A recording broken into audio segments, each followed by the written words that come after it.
नमस्कार। वीडियो शुरू करने से पहले एक वैधानिक चेतावनी है।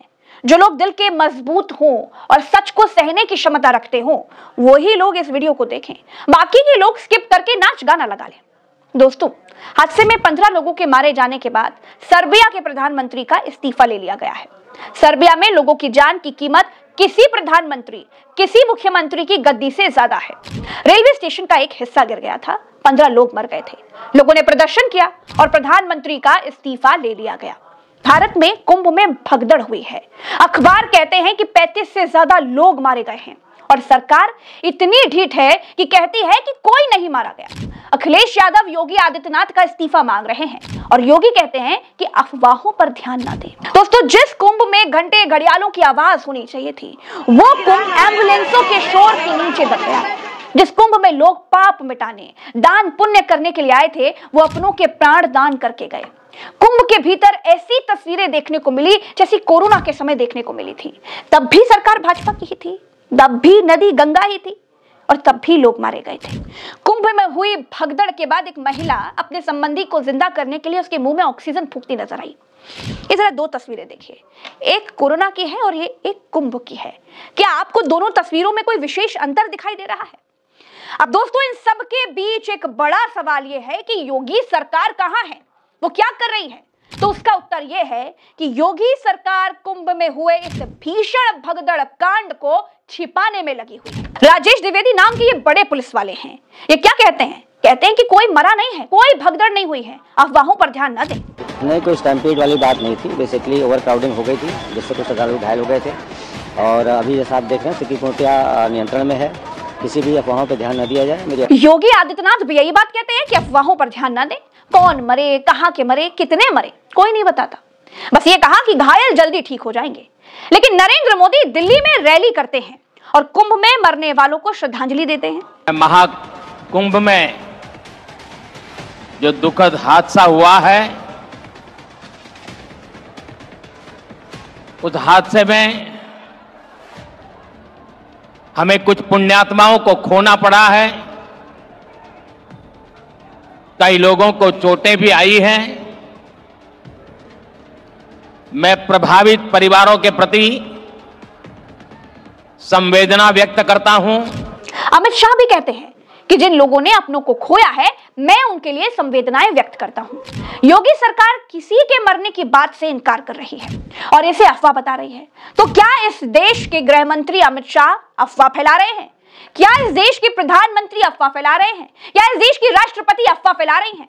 क्या योगी कुंभ में हुए कांड को छिपाना चाहते हैं और मोदी और शाह की मंशा कुछ और है? क्या कुंभ में भी गुजरात लॉबी और योगी लॉबी आपस में टकरा रही है? दैनिक भास्कर कुंभ में 35 से 40 लोगों के मारे जाने की रिपोर्ट कर रहा है, फोटो भी जारी कर रहा है। दैनिक जागरण 17 लोगों के मारे जाने की खबर छाप रहा है। लेकिन योगी सरकार के हिसाब से अब तक, जब तक मैं ये वीडियो कर रही हूं, तब तक कोई नहीं मरा है और ये सब अफवाह है। बच्चे के साथ बैठे इन चाचा जी को देखिए, इन अम्मा को देखिए, इन हाथ जोड़े बुजुर्ग की आंखों से बहते हुए आंसुओं को देखिए। आपको मालूम चल जाएगा कि भगदड़ में हुआ हादसा कितना भयावह होगा। क्या अखबारों की बताई गई संख्या से ज्यादा लोग मारे गए हैं, इसीलिए सरकार आंकड़े छिपा रही है? या फिर अखबार झूठ बोल रहे हैं और सरकार सच बोल रही है? या फिर मोदी झूठ बोल रहे हैं, शाह झूठ बोल रहे हैं, राष्ट्रपति झूठ बोल रही है और योगी जी की पुलिस सच बोल रही है?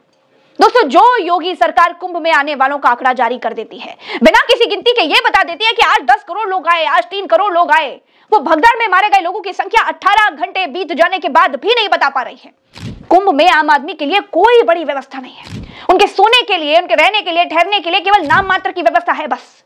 बाकी सबको सोना, रहना, खाना, नहाना, धोना सब खुले आसमान के नीचे ही पड़ता है। ये आज का परम सत्य है। ये वीडियो देखिए, इसमें लोग बैरिकेडिंग के नीचे सो रहे हैं। अगर ये बैरिकेडिंग उलट जाए तो कितने लोग मर जाएंगे? योगी सरकार में अधिकारियों को पोस्टिंग चापलूसी के लेवल और जाति देख कर दी जाती है। ये महाशय कमिश्नर बताए जा रहे हैं। ये माइक पर लोगों को चिल्ला चिल्ला कर बता रहे हैं कि भगदड़ मचने की संभावना है। आप पहले आ गए हैं तो आप पहले अमृत आपको मिल जाना चाहिए। सभी श्रद्धालु सुन लें, यहाँ लेटे रहने से कोई फायदा नहीं है। जो सोवत है तो खोवत है। उठिए उठिए, स्नान करिए और ये आपके सुरक्षित रहने के लिए बहुत आएंगे और भगदड़ मचने की संभावना है। आप पहले आ गए हैं तो आपको सबसे पहले अमृत मिल जाना चाहिए। सभी श्रद्धालुओं से करबद्ध मारे गए, बताया जा रहा है कि वो सब सो रहे थे। जब पीछे से भीड़ आई तो सो रहे लोगों को कुचलते हुए आगे बढ़ गई। जमीन में कंबल के भीतर सो रहे लोग सांस नहीं ले पाए। सच क्या है वो तो पोस्टमार्टम के बाद ही पता चलेगा। अब मैं आपको भगदड़ में मौजूद एक व्यक्ति की बात सुना देती हूँ और भगदड़ को कवर करने के लिए गए एक पत्रकार की बात भी सुना देती हूँ। सुनिए। ये सर 1 बजे संगम के किनारे खड़े हुए, अचानक धक्का मुक्की हुई, भीड़ भगदड़ मची। तो हमारे बहनोई साहब 65 साल के थे, धोती कुर्ता पहने थे, सांवले रंग के थे, सदरी पहने थे, और धक्का मुक्की करके हमें पीछे भगा दिया। वो गिर पड़े और पता नहीं जब से वो मुझे मिले नहीं। अच्छा, आपके साथ में थे उस समय? हाँ, मेरे उस समय। कितनी भीड़ बहुत ज्यादा थी? भीड़ बहुत ज्यादा थी। और कितने लोग गिरे होंगे, कुछ देखा आपने अपने आंखों से? सर कम से कम वहाँ 20-22 लोग तो गिर गए होंगे। सामने आइए। ठीक है, क्या नाम आपका? इंद्रपाल। टक्कर कैसे हुई? जो संगम पब्लिक में ये मैसेज चला गया कि जो स्नान है वो संगम नोज पे होना चाहिए। और आदमी संगम नोज पे पुण्य का भागीदारी बनने के लिए जाना चाहता था। हाँ। तो जितने लोग रात में आए वो 12 बजे से पहले संगम नोज के आसपास जमीनों पे लेट गए। हाँ। जैसे ही 12 बजे सारी पब्लिक टूट पड़ी संगम नोज पे स्नान करने के लिए। भीड़ को रोकने के लिए वहाँ पर्याप्त, जैसे भीड़ आती गई तो उन्होंने पहले नहीं रोका भीड़ को। बहुत ज्यादा भीड़ संगम नोज पे हो गई, एक के ऊपर एक चढ़ गए लोग, इस कारण वहाँ पे भीड़ मची। अच्छा, कुछ बैरिकेडिंग टूटने जैसी कुछ बातें आ रही है, क्या है? नहीं, बैरिकेडिंग टूटना नहीं, बैरिकेडिंग तो जब पब्लिक भागी ना, उसके बाद जहाँ पुलिस खड़ी थी वो बैरिकेडिंग टूटी। अच्छा, लोग एक दूसरे के ऊपर चढ़ गए, इससे लोग मर गए? हाँ, एक दूसरे के ऊपर चढ़ गए और गिर गए, ऊपर से नीचे दबके लग गए लोग, सांस घुटने से कहीं कैसे उनकी मौत हो गई। अच्छा, इसका कोई प्रिकॉशन लिया जा सकता था क्या? बिल्कुल लिया जा सकता था। अगर आप घाट पे, अगर आप वहां पर मौके पर, जहाँ पे संगम नोज है वहां पर अगर आप जो घाट है, पहली बात तो आपने हर ये परसेप्शन क्रिएट ही नहीं किया कि जो अलग अलग घाट हैं उनके बारे में पूर्ण जानकारी होती कि ये घाट है, आप यहाँ पर जाइए, या पब्लिक को पर्टिकुलर घाट्स पे डाइवर्ट करते। आपने सब जगह, हर जगह मैसेज दिया रहा संगम घाट, चाहे लेटे हनुमान मंदिर से जा रहे हो, चाहे दारागंज से जा रहे हो, चाहे संगम मार्ग से जा रहे हो, चाहे इधर से जा रहे हो, तो हर आदमी संगम मार्ग उसके दिमाग में आपने फीड कर दिया। अभी आप कितने लोगों के मरने की खबर आ रही है? 17 लोगों के मरने की खबर है। और घायल? हाँ, घायल तो होंगे, घायल तो यार बढ़ते जा रहे हैं, कुछ अभी आंकड़ा ऐसे 50 से तो ज्यादा ही है, मतलब 50 से ज्यादा है। अच्छा, आप लोगों को खबर कब मिली? जैसे आप लोग तो वहाँ रिपोर्टिंग कर रहे हैं। 1:30 बजे ही मिल गई थी मुझे तो। 1:30 बजे एम्बुलेंस दौड़ने लगी थी ना, खटाखट। मैं तो स्नान ही कर रहा था वहाँ 2:30 बजे। अच्छा, हाँ, तस्वीरें देखी हमने आपकी। हाँ। कुंभ की एक बात तो सत्य है, योगी सरकार ने अपनी पीठ थपथपाने के लिए, शेखी बगाड़ने के लिए करोड़ों लोगों को सोशल मीडिया के जरिए बुला तो लिया, लेकिन उनके लिए किए गए इंतजाम 2 कौड़ी के हैं। ऐसा कुंभ किस काम का जिसमें लोगों की जान चली जाए? अरे ऐसी आस्था किस काम की? ऐसी आस्था के लोग अचार डालेंगे क्या जिसमें लोगों की जान ही चली जाए? ऐसे पाप धोने से तो बेहतर है कि लोग अपने पाप कुछ और दिन लादे रहें और अपने अपने हिसाब से गंगा में जाकर पाप धोएं।